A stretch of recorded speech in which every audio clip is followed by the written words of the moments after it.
Swearing is an essential part of many people's vocabulary.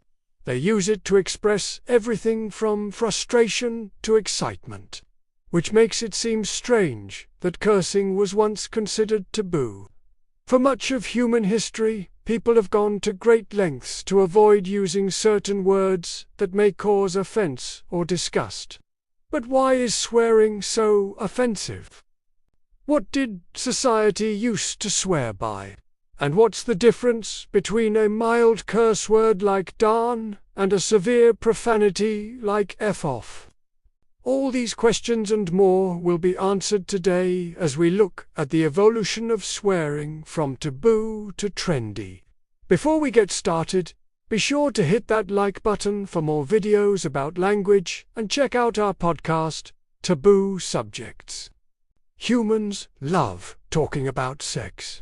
It's been going on since the beginning of time and will likely continue until the end. So it stands to reason that words relating to this taboo subject would be heavily censored throughout history. After all, people could easily be put in danger if they weren't careful with their choice of words. In Victorian England, for example, simply uttering the word lesbian could land you in jail. That's because the society had very strict rules about what could and couldn't be said in public. If you were caught using explicit language, you could be fined or even sent to prison. This attitude towards sex also extended to other topics that were considered inappropriate or offensive, such as religion, politics, and bodily functions. People were expected to be extremely careful when discussing these subjects, and those who were caught using swear words or engaging in other forms of bad behavior were often ostracized by society. It wasn't just the fear of punishment that led people to avoid certain words. There was also a genuine belief that cursing could have a negative impact on the speaker and those around them. It was common for people to believe that swear words could cause physical harm or even death. For example, in the Ottoman Empire, it was believed that saying the name of God could cause a person to choke to death. Similarly, in medieval Europe, it was thought that cursing could cause a woman to miscarry. These beliefs were based on a combination of superstition and religious doctrine, and they led people to censor themselves, even in their own thoughts. The taboo surrounding sex, religion, and other potentially offensive topics has continued into the modern day. However, it has become increasingly relaxed in recent years. Many people now feel comfortable using curse words in mixed company and discussing taboo subjects openly. Nevertheless, there are still some topics that are considered off-limits in polite conversation, and some swear words that are still frowned upon. In general, the most offensive swear words tend to be those that are related to sex, death, disease, deformity, or warfare. Words that are considered taboo are often banned from television, radio, and other forms of public communication. Even in private conversations, it is often best to avoid using these words as they can cause offense or discomfort to others. Ultimately, the decision of what is and what is not taboo is subjective and varies depending on the culture, religion, and personal beliefs of the individuals involved. Why do we censor ourselves? As mentioned earlier, the fear of punishment was one of the main reasons that people avoided certain words and topics in the past. For example, in Victorian England, cursing was seen as a sign of bad character and could result in a person being fined or imprisoned. However, the fear of punishment is no longer a significant factor in the way that people speak today. Instead, people censor themselves for a variety of reasons. One reason is the desire to maintain social harmony. Cursing or discussing taboo subjects can often cause offense or discomfort to those around us, and we naturally want to avoid causing conflict. In addition, people often censor themselves in order to conform to the expectations of others. For example, we might avoid using swear words in a professional setting, or when speaking to elders, out of respect.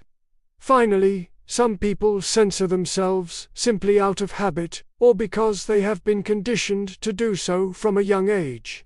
For example, many people still avoid using certain curse words, even in private, despite the fact that there is no risk of punishment or social stigma. What did they say back then? Before the 20th century, people had a variety of euphemisms and circumlocutions that they used instead of swear words. Euphemisms are phrases that are used to replace swear words or other offensive language. Circumlocution, on the other hand, is the use of a longer, more indirect phrase to refer to something that could be offensive. For example, instead of saying, "I'm going to kill you," someone might say, "I'm going to make you an offer you can't refuse." Some common euphemisms and circumlocutions that were used in the past include damn, blast, shoot, fudge, heck, gosh, and goodness gracious. These phrases were often used as a substitute for swear words in mixed company or when children were present. In addition to using euphemisms and circumlocutions, people also avoided using swear words altogether when they were in the presence of women or children. It was believed that exposure to swear words could have a corrupting influence on these groups, and so men often felt compelled to clean up their language when they were around them. What is the difference between mild and severe profanity? Not all curse words are created equal.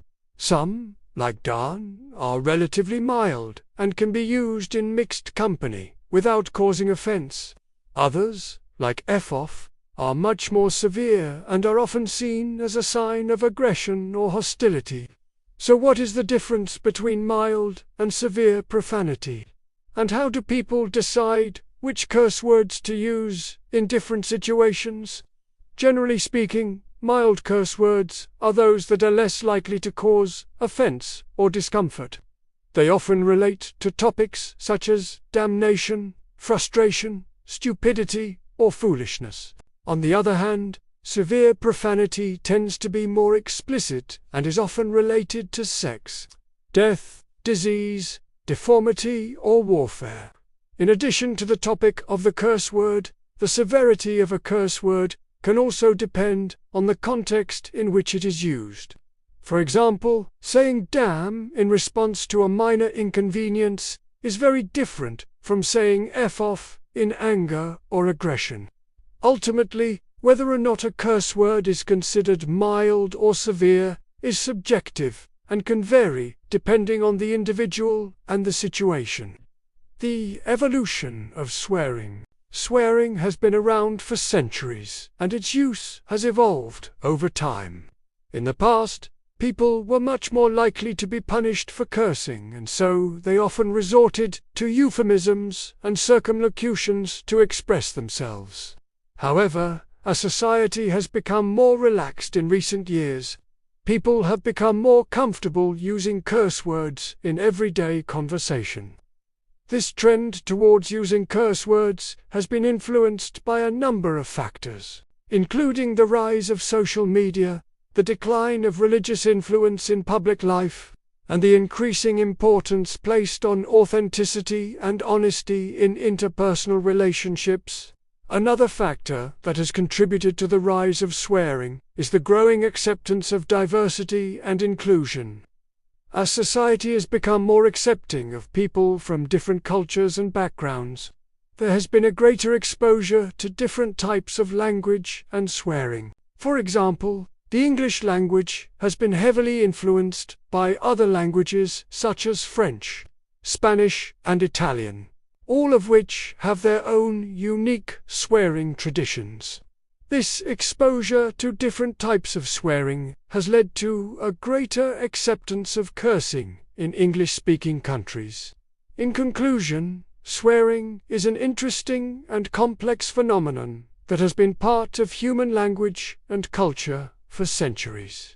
While it was once seen as taboo and offensive, it has become much more accepted in recent years. The decision of what to swear and when to swear is a personal one that should be made with consideration for the feelings of others. By understanding the history and evolution of swearing, as well as the difference between mild and severe profanity, we can all work towards creating a more respectful and inclusive society, while still allowing for the occasional curse word when necessary. Like it or not, swearing is here to stay. Now go check out